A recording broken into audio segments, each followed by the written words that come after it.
नोएडा में ब्रिजेश राय हत्याकांड की गुत्थी अब सुलझती नजर आ रही है। नोएडा पुलिस ने ब्रिजेश राय कत्ल के सिलसिले में 7 आरोपियों को गिरफ्तार किया है, जिनमें 2 आरोपी गार्डन ग्लेरिया मॉल का कर्मचारी है, जबकि पकड़े गए 5 आरोपियों में लास्ट लेमन्स बार के मैनेजर और कर्मचारी हैं। मुकेश सिंह सेंगर हैं, इस बारे में ज्यादा बात करने के लिए सीधे उनके पास चलते हैं। मुकेश, आखिर इस पूरे बवाल की शुरुआत कैसी हुई, जिसका अंजाम एक शख्स की जान जाने के तौर पर हुआ? देखिए, लॉस्ट लेमन्स बार है जहां पर ब्रिजेश रॉय अपने 6 दोस्तों के साथ पार्टी करने गए थे। पार्टी के बाद जब कुल बिल 7,400 आया तो उसी बिल के लेन देन को लेकर विवाद हो गया, और विवाद के बाद जो बार का स्टाफ था उसने मारपीट शुरू कर दी, और मारपीट करने के बाद जो गैलेरिया मॉल है उसका स्टाफ भी उनके साथ में आ गया। और आरोप यह है कि ब्रिजेश की इतनी पिटाई हुई कि बाद में उसकी मौत हो गई। अब ब्रिजेश राय की पोस्टमार्टम रिपोर्ट भी आ गई है, जिसमें साफ हुआ है कि ब्रिजेश के सिर पर काफ़ी गहरी चोट थी।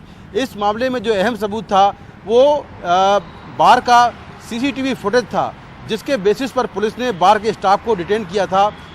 हत्या में कुल 8 लोगों की पहचान हुई है, जिसमें 7 लोग पुलिस ने गिरफ्तार कर लिए हैं। इन 7 लोगों में 2 गैलेरिया मॉल के सिक्योरिटी गार्ड हैं, जबकि 5 जो है वो बार का स्टाफ है। इनमें 2 मैनेजर भी शामिल हैं। तो कुल 7 लोग गिरफ्तार कर लिए गए हैं। बाकी लोगों की पहचान सीसीटीवी फुटेज के जरिए और लोगों से बात करके बाकी लोगों की पहचान भी की जा रही है कि आखिर इसमें कौन कौन शामिल हैं। वहीं जो ब्रिजेश राय की पत्नी हैं, जो एक नोएडा के नामी स्कूल में टीचर हैं, उनका ये कहना है कि पुलिस ने उनसे अब तक कोई संपर्क नहीं किया है, और पुलिस इस मामले में जो भी दोषी हैं उनके खिलाफ कड़ी कार्रवाई करे और सभी को इसमें पकड़ा जाए। तो कुल मिलाकर अभी नोएडा पुलिस ने इस मामले में 8 लोगों की पहचान की है, जिसमें 7 लोग गिरफ्तार हो गए हैं और बाकी लोगों की पहचान करने की कोशिश की जा रही है। लेकिन मुकेश, जो कुछ हुआ, जो बाकी जो उसके दोस्त थे, 5 दोस्त, क्या उन्हें भी चोटें आई? उनके बारे में कोई जानकारी? देखिए, जो बाकी दोस्त थे उसके साथ में, वो मौके से भाग गए थे। इसके बाद उनकी पत्नी लगातार संपर्क करती रही, लेकिन उन दोस्तों ने कोई भी जवाब नहीं दिया। हालांकि पुलिस ने सभी दोस्तों को पूछताछ के लिए बुलाया है, क्योंकि वो चश्मदीद गवाह हैं। वो बताएंगे कि उस वक्त क्या कुछ हुआ था, किसकी गलती थी, और आखिर मारपीट की नौबत यहाँ तक क्यों आ गई कि ब्रिजेश राय को अपनी जान से हाथ धोना पड़ा। तो उनके ब्रिजेश राय के जो बाकी के दोस्त हैं उन सभी से पूछताछ की जा रही है, और जो नोएडा पुलिस है वो पूछताछ के बाद इस मामले की जाँच को आगे बढ़ाएगी। शुक्रिया मुकेश, विस्तार से इस पूरे मामले पर रोशनी डालने के लिए।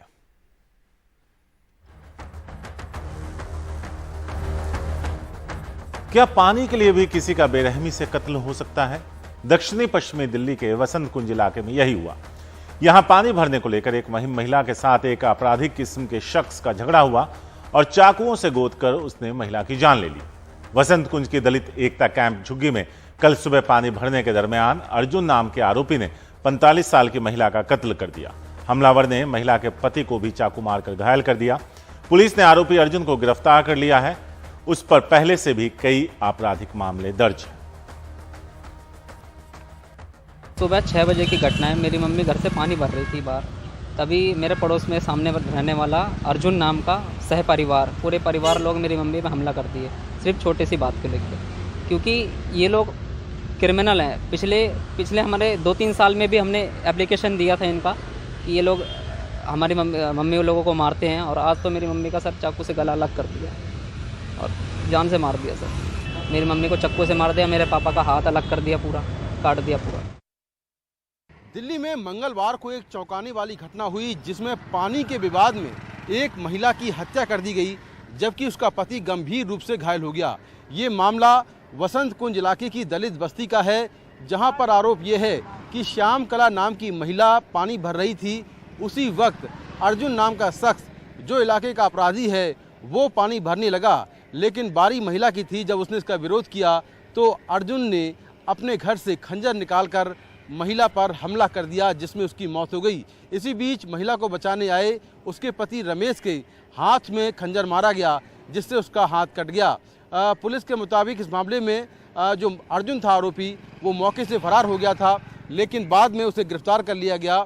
जो इलाके के लोग हैं उनका ये कहना है कि अर्जुन एक बड़ा अपराधी है, और उसने कुछ दिन पहले एक लड़के की उंगली काटकर पूरे मोहल्ले में घुमाया था और कहा था जो उसका विरोध करेगा उसका भी यही हाल होगा। लोगों का ये भी कहना है कि इस इलाके में दिल्ली जल बोर्ड का पानी नहीं आता है, बल्कि प्राइवेट बोरवेल का पानी आता है, जिसके लिए हर झुग्गी वाले को 130 रुपये महीने देना पड़ता है और पानी भरने के लिए लाइन लगानी पड़ती है। लेकिन जो दबंग हैं वो पानी के लेकर झगड़ा करते हैं और पहले पानी भरने को लेकर अक्सर झगड़ा होता है। इसी झगड़े में अर्जुन ने जो श्याम कला नाम की महिला थी उससे कहा था कि वो 10 कैन पानी पहले भरेगा, लेकिन महिला ने उसको 2 कैन पानी भरने भी दिया। इसके बाद भी अर्जुन नहीं माना और उसने श्याम कला पर हमला कर दिया, जिसमें उसकी मौत हो गई, जबकि उसका पति गंभीर रूप से घायल हो गया। पुलिस ने फिलहाल इस मामले में अर्जुन को गिरफ्तार कर लिया है और पूरे मामले की जांच कर रही है। लेकिन ये मामला चौंकाने वाला है कि दिल्ली में महज पानी के विवाद के लिए एक महिला की हत्या कर दी गई, जबकि उसके पति को गंभीर रूप से घायल कर दिया गया। यूपी में प्रशासन ने मंदिरों और मस्जिदों से लाउडस्पीकर हटाने की कार्रवाई तेज कर दी। इस मुद्दे पर यूपी के एडीजी से बात की हमारे सहयोगी सौरभ शुक्ला ने। प्रशांत जी, ये एक बहुत सराहनीय कदम है। ये फैसला क्यों लिया आप लोगों ने? क्या इनपुट्स मिले थे कि ये लाउडस्पीकर हटाने चाहिए और अगर कोई धार्मिक यात्रा जा रही है, निकाली जा रही है तो उसकी इजाजत लेनी चाहिए? किन चीजों को ध्यान में रख करके ये आप लोगों ने फैसला लिया है सर? देखिए, कुछ चीज़ें मैं आपके माध्यम से स्पष्ट कर देना चाहूँगा कि उत्तर प्रदेश में कोई भी पर्व या त्यौहार हो, उसको परंपरागत तरीके से मनाए जाने के बारे में पूरी व्यवस्था की जाती है और ये सुनिश्चित कराया जाता है कि कोई नई परंपरा न चालू हो और जो चीज़ें हमारे फेस्टिवल रजिस्टर में, त्यौहार रजिस्टर में अंकित है, उस हिसाब से व्यवस्था कराई जाए। उसके लिए प्रशासन बहुत पहले से ही कार्रवाई करता है और शासन के शीर्ष स्तर से इसकी मॉनिटरिंग स्वयं की जाती है। कोई भी त्यौहार होता है तो उसके पहले सभी धर्म गुरुओं को कॉन्फिडेंस में लेते हैं और उनसे बाकायदा वार्ता होती है और वो जिले स्तर पे, सब डिवीज़न स्तर पे, थाने स्तर पे की जाती है। जहाँ तक लाउड स्पीकर इत्यादि का प्रश्न है, इस संबंध में माननीय हाई कोर्ट के आदेश हैं कि जिस परिसर के लिए वो बजाया जा रहा है आवाज़ वहीं तक रहे। तो इसके कंप्लायंस के लिए सरकार के तरफ से आदेश हुए हैं और हम लोगों ने इसमें सभी लोगों से, सभी धर्मगुरुओं से मिलके बात, लगभग 30,000 से अधिक लाउड स्पीकरों को या तो हटाया है या उनके आवाज़ कम किया है। ये संख्या बहुत अधिक है। ये कोई भी चीज़ जो आ रही है, इस तरह की कोई जोर जबरदस्ती नहीं की जा रही है और आपने देखा होगा कि सभी जगह लोग अपनी स्वेच्छा से ही उतार रहे हैं और इसको अपार जन समर्थन भी मिल रहा है। लोगों को भी कोई परेशानी नहीं हो रही है। सर, हमने देखा है कि जो नई सरकार है उनमें इन सब चीज़ों को लेकर के बहुत ध्यान रखा जा रहा है। सभी धर्म और जातियों को साथ लेने की कोशिश है। हमने देखा चाहे वो अलीगढ़ में हनुमान चालीसा बजाने की बात हो जब अजान हो रहा हो, और हम देखेंगे कि ऐसी सख्ती करेगी उत्तर प्रदेश पुलिस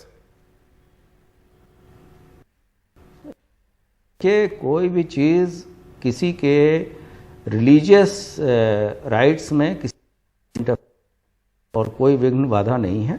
हाँ, ये अवश्य है कि जो चीज़ें हैं, हम किसी भी चीज़ को कोई सार्वजनिक स्थान पे नहीं होने देना चाहते।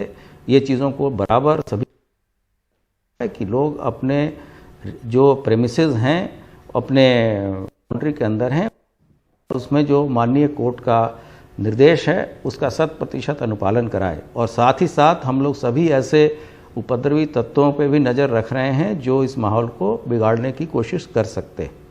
सर, हमने देखा है कि पिछले कई समय से देख रहे हैं कुछ नफरती भाषण की बात सामने आई। जैसे भी आपने सीतापुर का जिक्र किया, वहां पर एक व्यक्ति है वो मस्जिद के बाहर जाता है और मुस्लिम धर्म की महिलाओं के बारे में अभद्र टिप्पणी करता है। तो ऐसे नफरती भाषणों को रोकने के लिए क्या कर रहे हैं आप लोग? क्या एक सख्त संदेश देने की कोशिश है कि उत्तर प्रदेश में सभी धर्मों का समान तरीके से इज्जत संभावना के साथ रह सकते हैं? इसको लेकर क्या क्या करें कि आगे ऐसे नफरती भाषण ना दिए जाएं?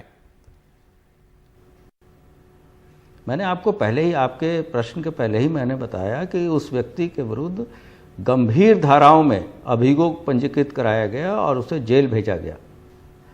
इस तरह के नफरती भाषण देना, धार्मिक उन्माद फैलाना, ये कतई परमिटेड नहीं है।